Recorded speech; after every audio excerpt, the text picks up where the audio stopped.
Kalau simpanan susah nak lekat, jangan simpan duit dalam bank. Alright, kenapa Adam cakap jangan simpan duit dalam bank? Sebab selagi mana tuan-puan simpan duit dalam bank, selagi itulah tuan-puan akan korek balik simpanan. Last kali simpanan tak ada, dan bila tak ada simpanan, pergilah kepada masalah yang kedua, iaitu buat hutang. Dan masalah ini bukan berlaku kepada tuan-puan, tapi kebanyakan masyarakat Malaysia hari ini.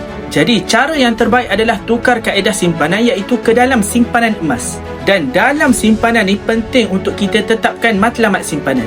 Contoh, kalau anak muda hari ini adalah untuk perkahwinan, beli kereta atau kumpul deposit rumah idaman.